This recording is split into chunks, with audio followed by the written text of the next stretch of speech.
On a choisi de faire une campagne de terrain. Parce que rien ne vaut les rencontres en direct des agents, d'aller les voir.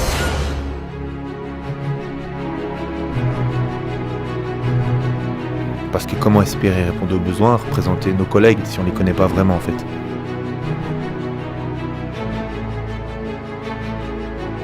Partout, on fait passer le même message. Message d'espoir, mais aussi un message de réaction fonctionnaire à nos collègues, pour ne pas qu'ils gardent la tête baissée face aux coups que nous met le gouvernement. Pour leur dire que la fatalité n'existe pas, et que les régressions sociales qu'ils vivent, ce sont des choix économiques, d'organisation et de destruction volontaire des services publics, et que donc on peut faire tout à fait autrement. Alors moi, je m'engage pour porter la voix de mes collègues. Je pense qu'il y a beaucoup d'améliorations à revoir et éventuellement à arranger, et je pense qu'on peut y arriver. Moi, c'est les 32 heures. Les 32 heures parce que ça résorberait le chômage, ça résorberait les emplois précaires, on créerait des emplois tout de suite. Moi, je me sens concerné par le départ à la retraite à 60 ans. Surtout pour combattre la précarité, parce qu'au niveau de mon service animation, il y a beaucoup d'animateurs qui sont sur un statut de vacataire, et mon but dans les années futures, c'est de les défendre et défendre leur statut pour une titularisation. Je trouve que c'est important et laisser la place aux jeunes. Il y a tellement de jeunes sur le marché du travail. Donc moi, j'aimerais bien pouvoir former un jeune maintenant, parce que j'ai 56 ans, et après, pouvoir partir à 60 ans, je pense que c'est pas volé, quoi.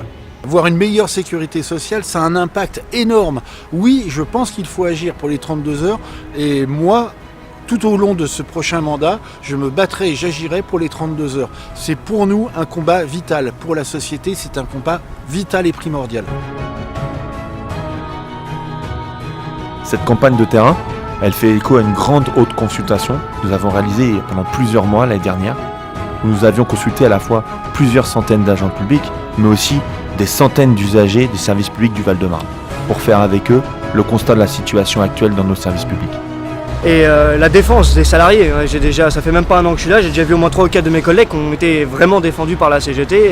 Je crois que la CGT a un rôle spécifique auprès des cadres, d'abord sur des questions de temps de travail, de droit à la déconnexion, de charge de travail, de maintenir le dialogue social au niveau où il doit être aussi.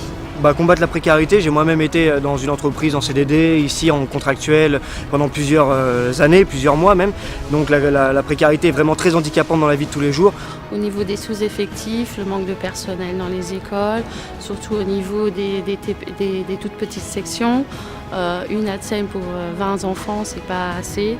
Puisqu'elle va permettre de nous aider, de pouvoir corriger certains problèmes, certains dysfonctionnements qu'on rencontre au quotidien.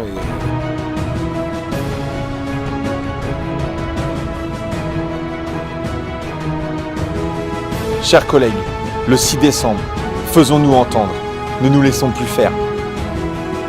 Disons-leur notre fierté d'être des agents publics, des fonctionnaires. Le 6 décembre, partout dans nos collectivités, votons pour la CGT. Collègues de l'encadrement, votez CGT. Pour le 6 décembre, pour le droit à la retraite, je pense qu'il faut voter CGT. Alors moi le 6 décembre, sans hésiter, je vote CGT. Donc le 6 décembre, faites comme moi, votez CGT. Le 6 décembre, faites comme moi, votez CGT. Sans hésiter, le 6 décembre, je vote CGT. Le 6 décembre, Il faut voter massivement pour la CGT.